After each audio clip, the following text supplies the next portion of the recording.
Hello students, welcome to my YouTube channel.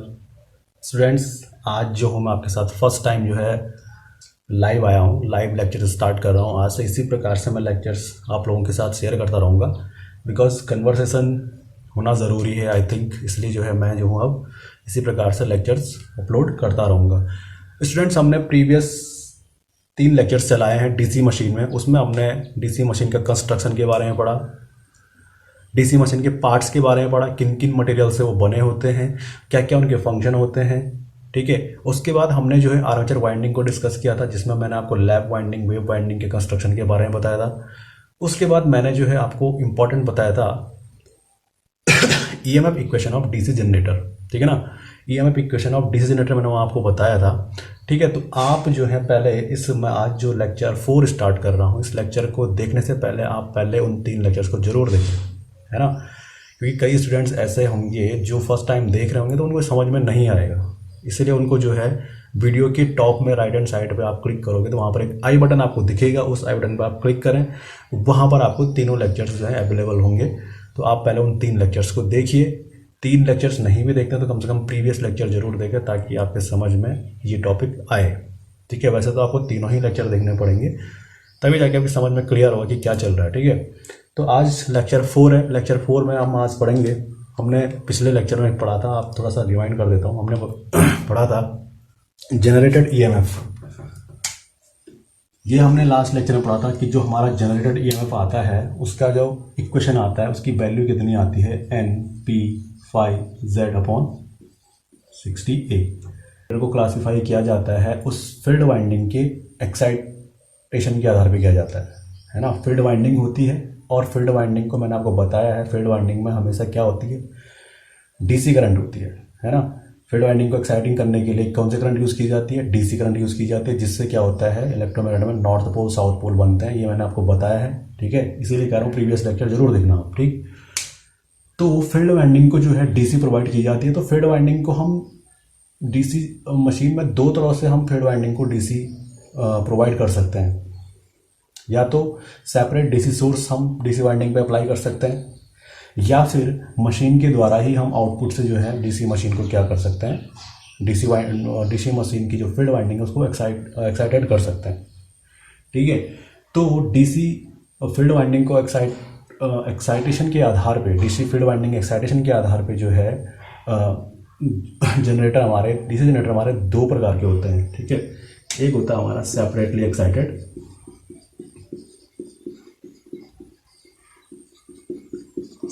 Excited, दूसरा होता है सेल्फ एक्साइटेड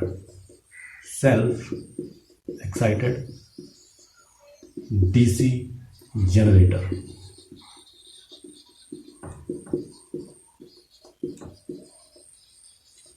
अब नाम से ही पता चल रहा है सेपरेटली एक्साइटेड डीसी जनरेटर का मतलब डीसी जनरेटर की फील्ड वाइंडिंग को हम जो है अलग से डीसी वोल्टेज या फिर बैटरी जो है वहां पर अप्लाई करते हैं उसकी फील्ड वाइंडिंग को एक्साइटिंग के लिए। ठीक है ना, फील्ड वाइंडिंग एक्साइटिंग के लिए हम एक सेपरेट डीसी सोर्स का जब यूज़ करते हैं तो उसे हम कहते हैं सेपरेटली एक्साइटेड डीसी जनरेटर। जब हम फील्ड वाइंडिंग को जो है सेल्फ मतलब जनरेटर के आउटपुट से ही क्या देते हैं, डीसी देते हैं, तो उसे कहते हैं सेल्फ एक्साइटेड, क्योंकि मशीन खुद ही जो है फील्ड वाइंडिंग को क्या दे रही है, डीसी एक्साइटेशन दे रही है, तो इसलिए इसको बोलते हैं सेल्फ एक्साइटेड। और जब फील्ड वाइंडिंग के लिए एक सेपरेट डीसी सोर्स की आवश्यकता पड़ती है तो उसे कहते हैं सेपरेटली एक्साइटेड डीसी जनरेटर। ठीक है, सेल्फ एक्साइटेड डीसी जनरेटर के भी 3 टाइप्स होते हैं। इसमें सबसे पहला आता है डीसी सीरीज जनरेटर, सेकंड इसमें आता है डीसी शंट जनरेटर, थर्ड इसमें आएगा DC compound generator. DC compound generator, तो सबसे पहले हम जानते हैं सेपरेटली एक्साइटेड डीसी जनरेटर के बारे में। ठीक है, नोट कर देना कॉपी में, कॉपी पेन लेके जो है बैठा करो लेक्चर देखने के लिए। ठीक है, अब जो है अब हम पढ़ेंगे सेपरेटली एक्साइटेड डीसी जनरेटर। ठीक है। तो हम क्या करते हैं, ये हमारी फील्ड वाइंडिंग है। फील्ड वाइंडिंग में हम सेपरेट डीसी सोर्स अप्लाई करते हैं, इसको डीसी प्रोवाइड की जाती है यहाँ से सेपरेट डीसी सोर्स के द्वारा। ये आपकी फील्ड वाइंडिंग है, ठीक। पॉजिटिव नेगेटिव पॉजिटिव नेगेटिव, ये मान लीजिए फील्ड वाइंडिंग का F1 टर्मिनल है और ये फील्ड वाइंडिंग का F2 टर्मिनल है, और इससे जो करंट जाएगी फील्ड वाइंडिंग में उसे हम बोलते हैं फील्ड करंट, ठीक है। इसको एक्साइटिंग करने के लिए फील्ड करंट क्या होती है, इसमें फ्लो हो जाती है, ठीक, जो क्या बनाती है, फ्लक्स क्रिएट करती है। इस करंट का काम क्या होता है, वाइंडिंग में जब हम ये फ्लो कराते हैं, फील्ड करंट फ्लो कराते हैं, डीसी फ्लो कराते हैं, तो क्या बनता है, मैग्नेटिक फ्लक्स बनता है ना। उसी मैग्नेटिक फ्लक्स में क्या घूमता है, आपका आर्मेचर रोटेट करता है। उसी मैग्नेटिक फ्लक्स में जो हमारी फील्ड वाइंडिंग जो है फ्लक्स प्रोड्यूस करती है, मैग्नेटिक फील्ड प्रोड्यूस करती है, उसी मैग्नेटिक फील्ड या फिर उसी मैग्नेटिक फ्लक्स में हमारा आर्मेचर रोटेट होता है और उसमें ईएमएफ क्या होता है, जनरेट होता है। तो यहाँ पर आपका आएगा आर्मेचर वाइंडिंग। ये आपका आर्मेचर हो गया। इसके यहाँ पे टर्मिनल होंगे और टर्मिनल पे हमारे क्या लगे होते हैं, ये क्या होंगे हमारे आर्मेचर में जब करंट इंड्यूस होती है तो आर्मेचर से लोड तक करंट को ले जाने का काम कौन करते हैं, ब्रश करते हैं। तो ये हमारे कार्बन ब्रशेज है, ठीक है। यहाँ से लोड तक करंट इस प्रकार से जाती है, ठीक है। ये हमारा क्या है, यहाँ पर लोड है। तो ये हमारा यहाँ पे ईजी हो जाएगा। ईजी का मतलब जो ईएमएफ इसमें इंड्यूस हुआ, जब हमने इसको रोटेट किया मैग्नेटिक फील्ड में तो एक ईएमएफ क्या होता है, जनरेट होता है इलेक्ट्रोमैग्नेटिक इंडक्शन के नियम के अनुसार। जब हम इसको घुमाएंगे इस मैग्नेटिक फील्ड में तो फ्लक्स कट होगा। Whenever the flux is cutting by the armature then EMF will be induce there, ठीक है ना। वहाँ पर क्या होगा, एक ईएमएफ जनरेट होगा और ये हमारा क्या है, ईएमएफ जनरेटेड है। तो जब यहाँ पे ईएमएफ जनरेट होता है और हमारा आर्मेचर क्या होती है, मैंने आपको शुरू में बताया, armature is a close circuit winding. तो क्या हो जाएगा भाई, इसमें फ्लो हो जाएगी हमारी आर्मेचर करंट आईए इस तरह से, ठीक है, आर्मेचर करंट आईए। बट इस आर्मेचर का भी क्या होता है, कुछ ना कुछ रेजिस्टेंस होता है जिसे हम दिखाते हैं आरए से। मैं यहाँ पे लिख देता हूँ या आप यहाँ पे दिखा भी सकते हो इसको, ठीक है। आर्मेचर रेजिस्टेंस खुद आर्मेचर का रेजिस्टेंस होता है और इसमें हम ब्रश के रेजिस्टेंस को भी क्या करते हैं, इंक्लूड करते हैं। तो यहाँ पर मैं लिख देता हूँ, ये आपका क्या है, आर्मेचर रेजिस्टेंस है। Armature resistance plus brush resistance, इसमें ब्रशेस के भी रेजिस्टेंस काउंट होता है, ठीक है। और इसकी वैल्यू जनरली जो होती है लेस देन 1 होती है, 0.5 0.6, ठीक है, लेस देन 1, ठीक। और ये हमारा क्या है, लोड है। तो लोड में जो करंट फ्लो होगी उसे हम लोड करंट कहते हैं। लोड के अक्रॉस जो वोल्टेज हमें मिलेगी उसे हम क्या बोलेंगे, टर्मिनल वोल्टेज या फिर VL लोड वोल्टेज, कुछ भी लिख सकते हो आप, ठीक है। तो यहाँ से हम अगर हम करंट वोल्टेज इक्वेशन अगर हम बनाएं तो क्या होगा हमारा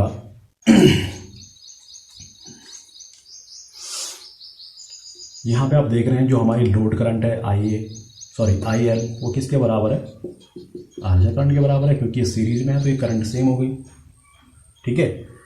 अब बात आती है जनरेटेड ईएमएफ ईजी की, इसकी वैल्यू किसके बराबर आएगी। तो जनरेटेड ईएमएफ ईजी की वैल्यू क्या हो जाएगी, अगर मैं यहाँ से KVL अप्लाई करता हूँ तो ईजी इज इक्वल टू हो जाएगा V plus IL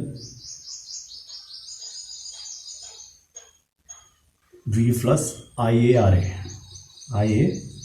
VL plus load voltage VL है ना। जनरेटेड ईएमएफ किस के बराबर होगा, लोड वोल्टेज प्लस आर्मेचर के अक्रॉस ड्रॉप कितना होगा, IARA। ये जनरेटेड ईएमएफ हो गया, ठीक है। और अगर मैं बात करता हूँ डेवलप्ड करंट की, इसमें अगर मैं बात करता हूँ डेवलप्ड पावर P, तो P इज इक्वल टू कितना आ जाएगा, EG generated EMF into armature current जो हमारी निकली यहाँ से IA, EG IA। और आउटपुट पावर लोड के अक्रॉस कितनी आएगी, लोड के अक्रॉस और आउटपुट पावर अगर हम मैं निकालना चाहूँ तो सिंपल है,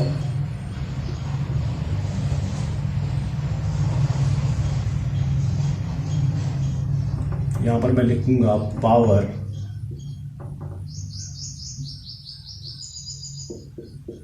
अक्रॉस लोड। सिंपल। जो हमारी डेवलप्ड पावर है, मोटर के द्वारा पावर डेवलप कितनी हो रही है, ये पावर डेवलप हो रही है माइनस EG/IA माइनस कितना पावर हमारा मोटर इस आर्मेचर में कितनी पावर लॉस हो रहा है, कितना पावर लॉस है आर्मेचर के क्रॉस। सिंपल। पावर लॉस क्या होता है, I²R बताया है ना पावर लॉस, तो IA²R है। ये हमारी डेवलप्ड पावर अक्रॉस लोड हो जाएगी। यहाँ से मैं IA कॉमन ले लूँगा, सो EG माइनस IA/R है। ये हमारी डेवलप्ड पावर हो जाएगी अक्रॉस लोड। ठीक है, तो ये हो गया हमारा सेपरेटली एक्साइटेड में आपका जितनी भी करंट और वोल्टेज की जो इक्वेशन आई है ये इंपॉर्टेंट है। ठीक है, ये हमारा जनरेटेड EMF है which is equal to load voltage plus voltage drop across armature plus IA/R है। ओके, तो ये हो गया हमारा सेपरेटली एक्साइटेड DC जनरेटर। अब हम बात करेंगे सेल्फ एक्साइटेड DC जनरेटर की। ठीक है, तो स्टूडेंट अब हम बात करते हैं सेल्फ एक्साइटेड DC जनरेटर के बारे में। इसमें सबसे पहले हम बात करेंगे DC सीरीज जनरेटर की। ठीक है, DC सीरीज जनरेटर का मतलब होता है, इसके नाम से पता चल रहा है सीरीज। इसमें क्या होता है, जो हमारी फील्ड वाइंडिंग होती है वो आर्मेचर वाइंडिंग के साथ किस में कनेक्ट होती है, सीरीज में कनेक्ट होती है। तो ये हमारा यहाँ पे आर्मेचर है और हमारी जो फील्ड वाइंडिंग है वो सीरीज में कनेक्ट हो जाती है। ठीक है, तो जब हम सीरीज में कनेक्ट करते हैं इसको तो इसमें कम टर्न्स दिए जाते हैं। ठीक, इस तरह से, क्योंकि ताकि रेजिस्टेंस इसका क्या हो, अगर हम यहाँ पे कम टर्न इसमें दे रहे हैं, ठीक है, तो कम टर्न देने से क्या होता है, इसमें रेजिस्टेंस क्या हो जाता है, और ये फ्यू वायर होते हैं, थिक वायर यूज होते हैं यहाँ पे। कैसे वायर यूज होता है, thick wire. Thick wire use होने से इसका क्या हो जाएगा, एरिया ज़्यादा हो जाएगा। और मैंने आपको बताया है बेसिक इलेक्ट्रिकल में, जब एरिया ज़्यादा हो जाता है तो रेजिस्टेंस क्या होता है, कम। दैट्स वाई इस यहाँ पर सीरीज वाइंडिंग का क्या हो जाएगा, सीरीज फील्ड वाइंडिंग का रेजिस्टेंस क्या हो जाएगा, लो रेजिस्टेंस। ये भी पूछा जाता है काफ़ी बार एग्जाम में। ठीक है, तो सीरीज वाइंडिंग का जो रेजिस्टेंस होता है वो कैसा होता है, लो होता है। फ्यू टर्न्स में होते हैं, थिक टर्न्स होते हैं, थिक वायर के टर्न्स होते हैं। ठीक है, तो जब फील्ड वाइंडिंग को हम आर्मेचर वाइंडिंग के साथ सीरीज में कनेक्ट कर देते हैं तो ये बन जाएगा हमारा DC सीरीज जनरेटर। ठीक है, तो यहाँ पे आगे इसमें क्या कनेक्ट हो जाएगा, लोड।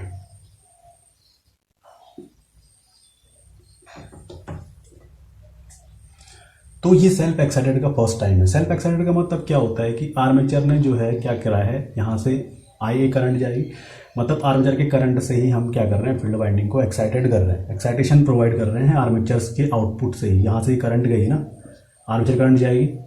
ठीक है, ये हमारा जनरेटेड EMF EG है, इसमें जो जनरेट हो रहा है इसका खुद का रेजिस्टेंस कितना होगा, RA होगा। यहाँ से जो करंट निकलेगी उसको हम बोलेंगे आर्मेचर करंट। ठीक है, ये हमारी क्या है, कौन सी वाइंडिंग है, फील्ड वाइंडिंग है। इसका रेजिस्टेंस दिखाएंगे हम RSE। ठीक है, लो रेजिस्टेंस होता है फील्ड वाइंडिंग का। ये आर्मेचर करंट इस तरह से यहाँ से जाएगी। यहाँ पर हमने लोड कनेक्ट किया हुआ है। ठीक है, और लोड के अक्रॉस वोल्टेज हम बोलते हैं VL, लोड वोल्टेज। ठीक, और लोड में जो करंट जाती है उसे कहते हैं हम लोड करंट। तो ये हमारा हो गया सर्किट डायग्राम, हो गया DC सीरीज जनरेटर का। ठीक है, सीरीज जनरेटर में हमेशा जो है इस प्रकार से जनरेटेड EMF ये होगा, और यहाँ से जब EMF जनरेट हो जाएगा तो एक करंट फ्लो होगी, क्योंकि आर्मेचर कैसी वाइंडिंग होती है, क्लोज सर्किट वाइंडिंग होती है, इसलिए यहाँ से करंट फ्लो होने शुरू हो जाएगी और करंट कहाँ जाएगी, लोड में जाएगी। तो आप देख रहे हैं ये जो आर्मेचर से जो मैंने क्या बताया, क्योंकि सेल्फ एक्साइटेड मशीन कैसे है सेल्फ एक्साइटेड, क्योंकि जो करंट आर्मेचर में इंड्यूस हो रही है वही करंट आपका इसमें जा रही है, और इसी से क्या हो रही है, हमारी जो ये फील्ड वाइंडिंग है वो क्या हो रही है, एक्साइटेड हो रही है। ठीक है, और क्या बनाएगी, एक्साइटेड होकर मैग्नेटिक फ्लक्स बनाएगी, और उस मैग्नेटिक फ्लक्स में क्या होता है, ये हमारा फिर से आर्मेचर रोटेट करता है। ठीक, तो इसमें आप क्या देख रहे हैं, इसमें आपको क्या क्या दिख रहा है, इसमें वोल्टेज और करंट रिलेशन हम बनाते हैं, वोल्टेज एंड करंट की इक्वेशन हम देखते हैं कैसे कैसे आती है। सबसे पहले तो इसमें बात करते हैं आर्मेचर करंट IA की। ये किसके बराबर होगी, सेम लोड करंट IL, या फिर इस फील्ड में जो करंट जाएगी वो होगी ISE। तो ये तीनों करंट बराबर होगी। Series current, series field current, ISE क्या है हमारी, सीरीज फील्ड करंट मतलब इसमें जो करंट जा रही है वो ISC है, जो आर्मेचर से करंट आ रही है वो IA है, और जो लोड में करंट जा रही है IL है, क्योंकि सीरीज में है तीनों कनेक्ट। दैट्स वाई ये तीनों क्या हो जाएंगे, इक्वल हो जाएंगे। तीनों क्या हो जाएंगे, हमारे बराबर हो जाएंगे, इक्वल हो जाएंगे। ठीक है, अब बात करते हैं हम जनरेटेड EMF की। जनरेटेड EMF हमेशा क्या होगा, EG is equal to VL plus IA RA, IA RA जो आर्मेचर में ड्रॉप होगा, प्लस IA RSC जो इसमें भी ड्रॉप होगा। इसमें भी ड्रॉप होगा ना, क्योंकि इसका रेजिस्टेंस कितना है, RSC है। ठीक है, तो ये आप कह सकते हो इतना क्या हो जाएगा, ये जनरेटेड EMF हो जाएगा हमारा in case of DC series generator.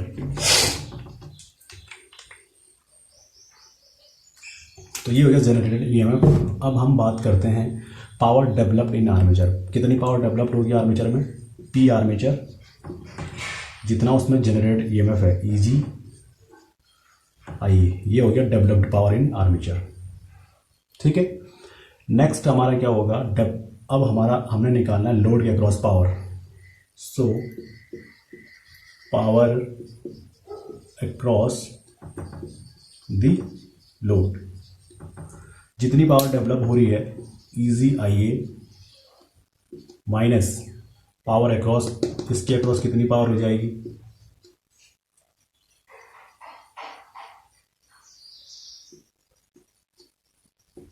Armature के अक्रॉस कितना ड्रॉप हो जाएगा IA RA, तो आर्मेचर के अक्रॉस पावर लॉस कितना हो जाएगा IA स्क्वायर RA, प्लस यही करंट इसमें भी जा रही है तो इसको प्लस कर लो आप RSC, है ना। सो ये डेवलप्ड पावर EG, यहाँ से IA क्या आ जाएगा, कॉमन आ जाएगा, तो बचेगा क्या आपके पास, EG माइनस IA ब्रैकेट में आ जाएगा RA प्लस RSE। ये समझ गए, यहाँ पे IA स्क्वायर RA, क्योंकि कुछ ड्रॉप किस में होगा, आर्मेचर में, तो वो ड्रॉप क्या होगा IA स्क्वायर R, तो मैंने एक साथ लिख दिया। कुछ ड्रॉप इसमें भी होगा, इसका रेजिस्टेंस RSC है, तो IA स्क्वायर RSC। इसमें कितना ड्रॉप होगा सीरीज में, IA स्क्वायर RSC ड्रॉप हो जाएगा, है ना, इस वाइंडिंग में। तो मैंने इसको एक साथ लिख दिया। इस प्रकार से आपका पावर अक्रॉस लोड, तो यहाँ पर लिख देता हूँ P लोड, तो लोड के अक्रॉस पावर कुछ ये आएगी।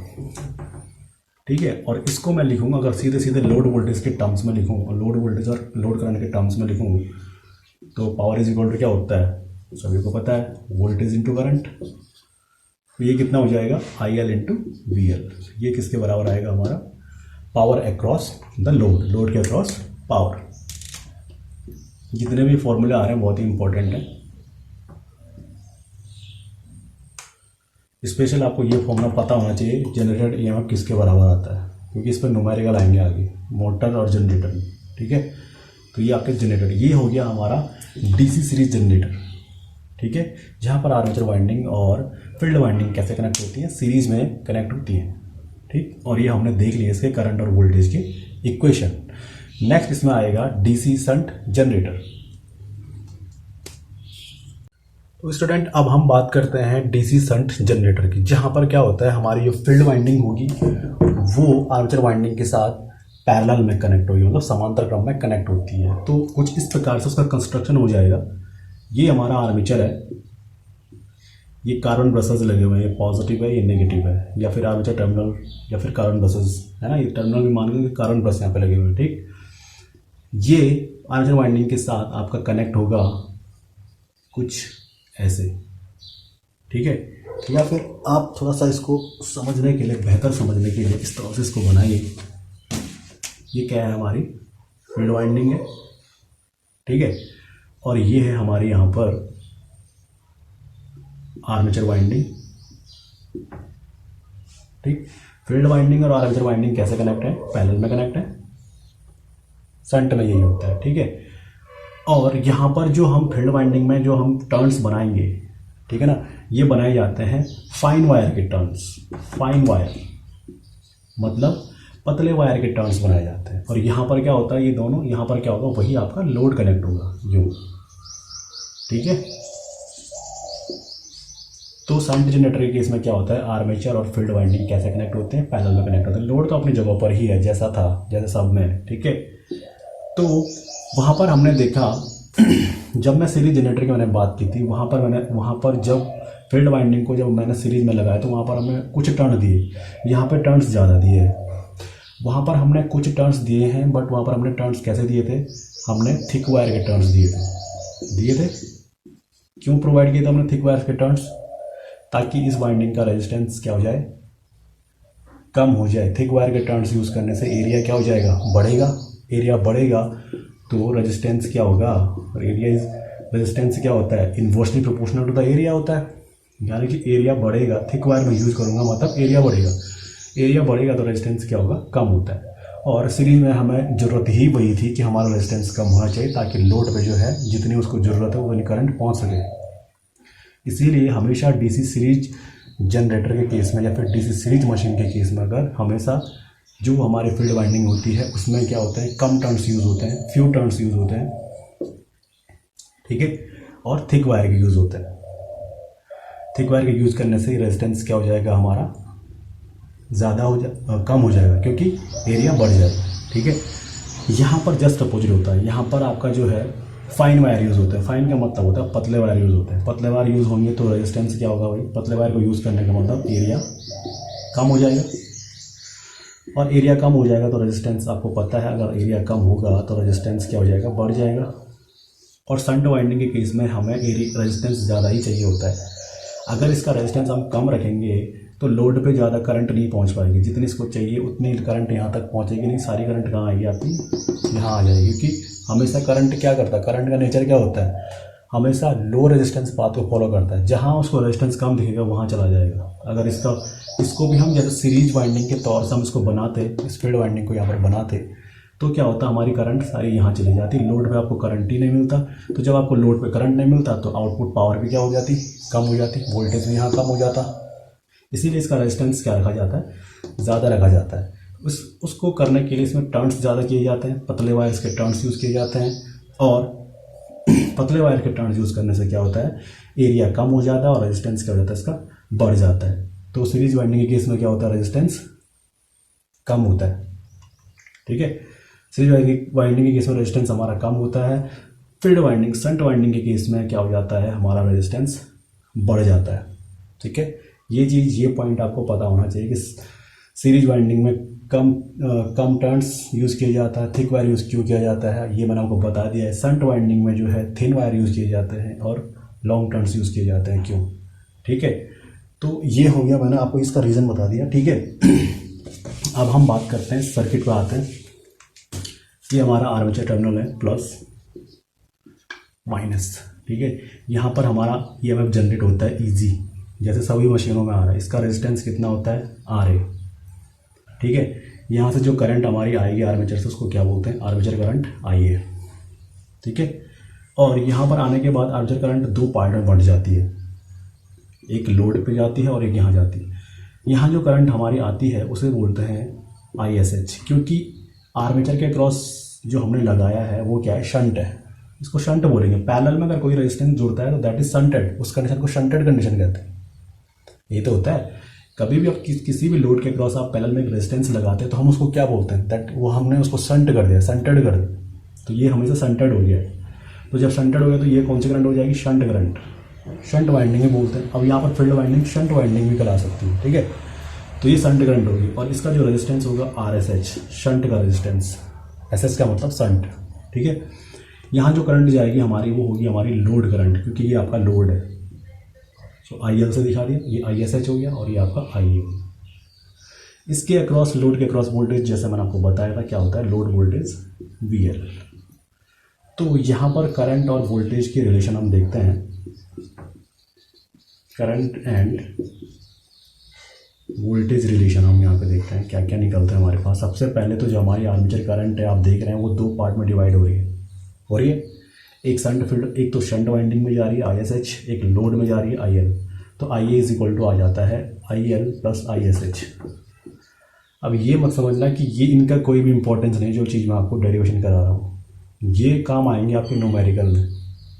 बताइए डेवलप पावर कितनी है, लोड के क्रॉस आपको वोल्टेज कितना मिलेगा, जनरेटेड ईएमएफ आपको कितना मिलेगा, शंट वाइंडिंग में वोल्टेज कितना होगा, शंट वाइंडिंग में करंट कितनी होगी, ठीक है। इस पर न्यूमेरिकल जब आगे चलेंगे जब ये पूरा खत्म हो जाएगा डीसी जनरेटर, उसके बाद जो है ईएमएफ इक्वेशन पे कितने इस पर न्यूमेरिकल कराए जाएंगे, इन सब पे न्यूमेरिकल कराए जाएंगे आपको, ठीक है, जो कि कंपटीशन में बहुत ज़्यादा पूछे जाते हैं, ठीक है। तो ये कॉन्सेप्ट आपका क्लियर होना बहुत ज़रूरी है, ठीक। तो यहाँ से armature current is equal to हो गया load current plus shunt current ISH, ठीक है। एक और इक्वेशन हमको यहाँ से मिलती है, अगर मैं बात करता हूँ ईजी क्या हो जाएगा हमारा, सेम वही हो जाएगा V प्लस VL। अब इसमें दो पाथ हैं, एक पूरा लूप आपका ये है, एक लूप आपका ये है, ठीक है। तो यहाँ पर जनरेटर में ये आपका VL प्लस IARA। अगर मैं खाली इस बाहर वाले लूप की बात करूँ तो ऐसा भी हो सकता है, EG प्लस VL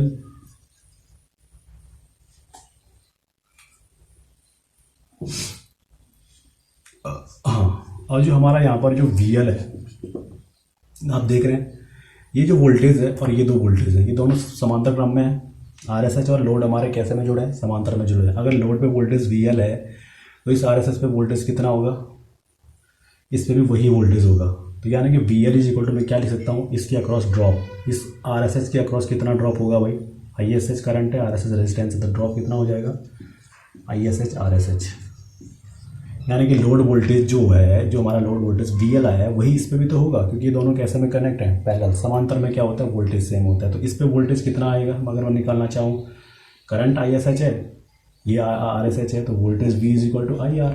यही तो मैंने किया। तो अगर आपको करंट ISH निकालनी है, आपको मान लीजिए शंट करंट निकालनी है ISH, तो आप लिख सकते हो लोड वोल्टेज अगर आपके पास दे रखा है तो VL अपॉन RSH, ये भी आप कर सकते हो, या फिर EG, but EG upon RSH नहीं कर सकते हो आप, बिकॉज EG जनरेटेड EMF है। क्योंकि अब EG अपॉन RSH क्यों नहीं कर सकते हो आप, क्योंकि EG में क्या होता है, क्योंकि जो वोल्टेज जब यहाँ पर आता है तो कुछ ड्रॉप आपका यहाँ इनमें भी हो जाता है, रेजिस्टेंस में भी हो जाता है ना, RA इसमें ड्रॉप हो जाएगा। इसीलिए ये दोनों वोल्टेज आप बराबर नहीं कह सकते हो, जनरेटेड EMF और इसके अक्रॉस वोल्टेज ये बराबर नहीं हो सकता है। ये बराबर तभी होंगे जब आपका रेजिस्टेंस एकदम जीरो हो जाएगा, बट रेजिस्टेंस तो जीरो होगा नहीं, आर्मेचर का कुछ ना कुछ रेजिस्टेंस होगा, तो ये आपका ISH हो गया, ठीक है। अब हम बात करते हैं डेवलप्ड पावर की।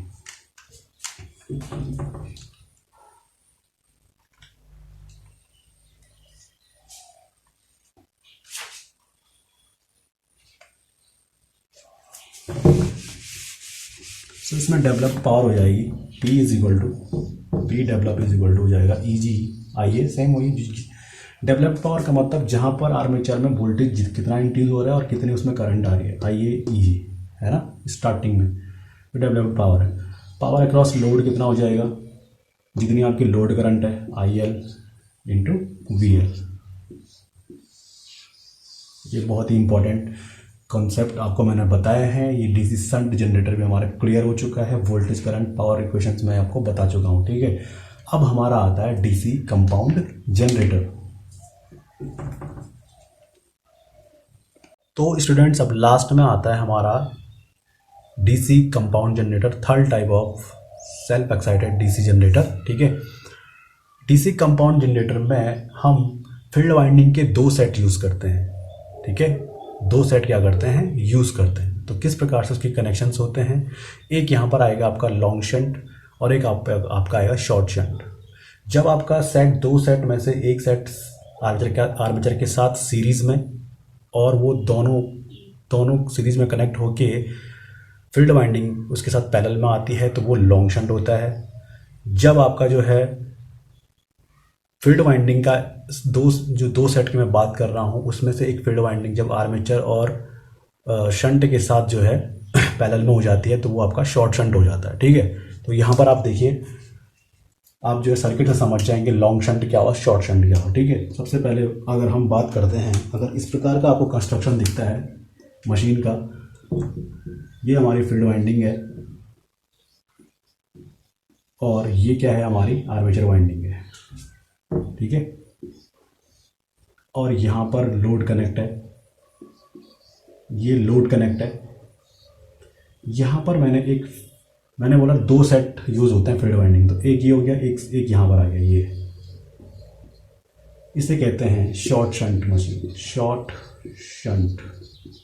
शॉर्ट शंट कंपाउंड जनरेटर ये हो गया, ठीक है। यहाँ पे आपको दिख रहा है ये आपका हो जाएगा, सीरीज में लगा है तो इसलिए फ्यू टर्न्स वाला यूज़ होगा। सीरीज में हमेशा फ्यू टर्न्स यूज़ होंगे, ये आप कॉन्सेप्ट बता दो। Due to few turns thick wire due to high resistance, ठीक है, ताकि लोड में प्रॉपर करंट जाए। तो लोड के क्रॉस वोल्टेज वही कितना होगा, V L. Generated EMF EG होगा, इसका खुद का रेजिस्टेंस RA होगा। ये प्लस माइनस आपकी करंट ब्रसेस है, और यहाँ से जो करंट निकलेगी आर्मेचर करंट निकलेगी। जो करंट हमारी यहाँ जाएगी इस वाइंडिंग में जाएगी वो सीरीज करंट होगी। लोड में जो करंट जाती है हम उसे लोड करंट IL से दिखाते हैं। फील्ड में जो करंट जाती है हम उसको दिखाते हैं ISH या फिर IF फील्ड करंट, ठीक है। इसका जो रेजिस्टेंस होता है फील्ड का RSH होता है। तो शॉर्ट शंट के लिए हमारे वोल्टेज और करंट के इक्वेशन क्या हो जाएंगे, V एंड I रिलेशन हम दिखाते हैं। वोल्टेज और करंट के जो रिलेशंस की अगर मैं बात करता हूँ इसमें तो यहाँ पर आप देख सकते हैं ISH इज इक्वल टू तो वही होगा हमारा V upon RSH, VL upon RSH जो लोड के क्रॉस वोल्टेज है, ठीक है। वही आपका क्या होगा ISH हो जाएगा। ये और ये आपके पैरेलल में हो गया ना, तो इस तरह से ISH is equal to VL upon RSH,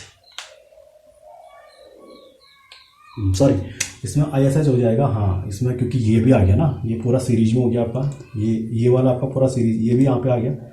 तो इसमें अगर मैं KVL लगाऊँ इस पूरे यहाँ पूरे लूप में, तो VL ये प्लस इसके क्रॉस ड्रॉप कितना हो रहा है, इसके क्रॉस ड्रॉप हो रहा है ISE RSE ये डिवाइड बाई RSH, ये हो जाएगा आपका शंट में करंट की वैल्यू, ठीक है।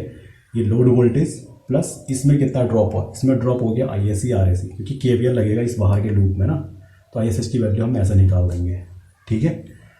तो ये वैल्यू होगी ISH की, और वही यहाँ पर सेम वही चीज़ होती है। IA जो आर्मेचर करंट हमारी होती है वो होती है ISH प्लस ISE, और जो सीरीज करंट हमारी ISE है यही हमारी लोड करंट के बराबर भी है ना IL। जो करंट यहाँ से जा रही है वही तो लोड में भी जा रही है, ठीक है। तो ये हमारी होगी ISE इंटू IL, ठीक है। सो जनरेटेड EMF, अगर मैं जनरेटेड पावर की बात करता हूँ, जनरेटेड पावर कितनी आ जाएगी EGIA, जनरेटेड पावर हो जाएगी हमारी EGIA।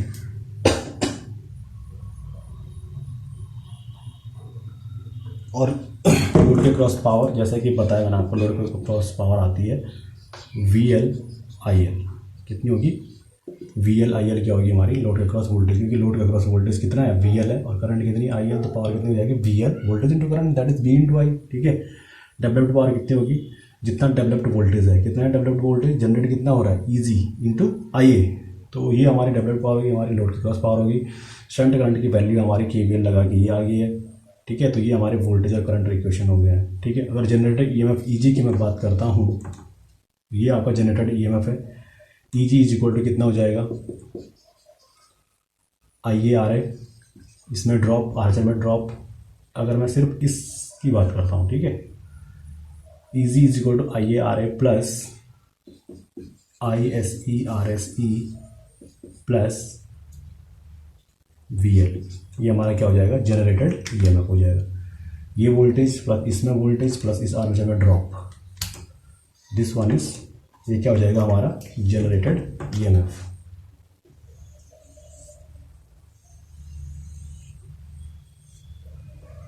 ठीक है।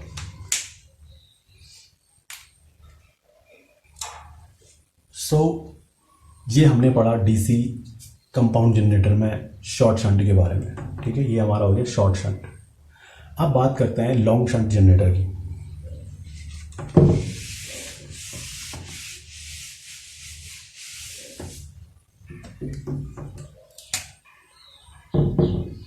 कंपाउंड जनरेटर का सेकंड टाइप है लॉन्ग शंट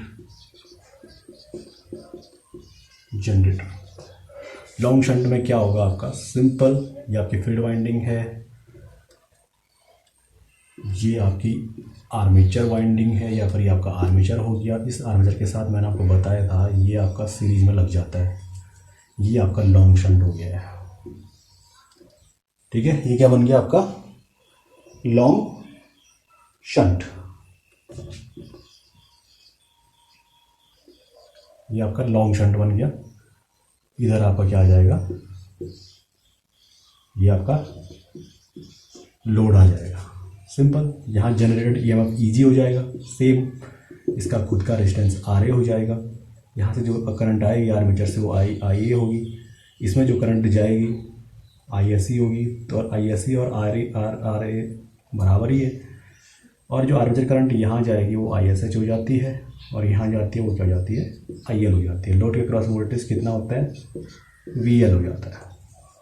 तो सबसे पहले आई ए इज इक्वल टू सेम वही होता है I S H plus I L. समझ रहे हैं ना। ये कम करंट जो है यहाँ पर अगर मैं के सी एल लगाऊँ तो क्या बनेगा, incoming current is equal to outgoing current. Incoming current हमारा आई है, ये दोनों जा रही हैं, प्लस वैसे भी अगर मैं के सी एल ना भी लगाऊँ तो ये करंट यहाँ पे जाकर डिवाइड हो जाएगी, है ना। ये कुछ यहाँ जाएगी कुछ यहाँ जाएगी। इस शंट का रेजिस्टेंस आर एस एच, ठीक है।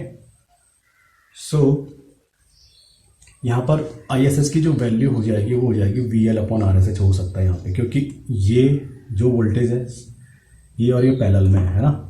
वहाँ पर V L upon are S H क्यों नहीं हुआ था इससे पहले वाले, क्योंकि यहाँ पर भी कुछ ड्रॉप हो रहा था, बट यहाँ कोई ड्रॉप नहीं है। तो यहाँ पर सीधा हम I S H equal to V L by R S H कर सकते हैं इसमें, ठीक है। और क्या क्या है इसमें, आई ए किसके बराबर है, series current I S C के बराबर है, ठीक है। और generated E M F E G जो होगा हमारा वो कितना होगा, आई ए आर ए प्लस इसमें कितनी करंट जा रही है, I S C R S C plus V L. Same जैसा उसमें आ रहा था सेम इसमें भी आपका वही आएगा, जनरेटेड ई एम एफ, ठीक है। इतना ई एम एफ क्या होगा, जनरेट होगा,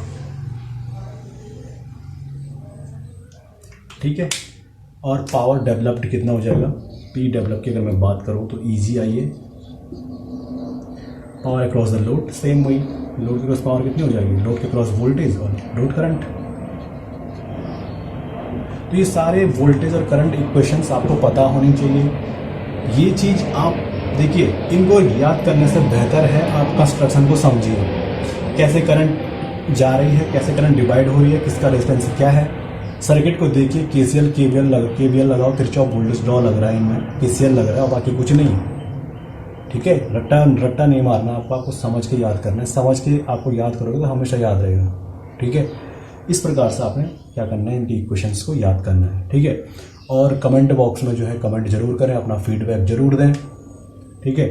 और लेक्चर्स को जो है सीरियसली, ऐसा नहीं कि बीच बीच के लेक्चर छोड़े, जो मत मारे वो लेक्चर आप देख रहे हैं, सीरियल से लेक्चर्स को देखिए। जो पॉइंट समझ में नहीं आ रहा है, अगर आपको कैसा लग रहा है इस प्रकार से मैं पढ़ा रहा हूँ, अपना फीडबैक जरूर दें, ताकि अगर कुछ मैं गलत पढ़ा रहा हूँ तो मैं अपने आप को थोड़ा सा इम्प्रूव उसमें कर सकूँ, ठीक है।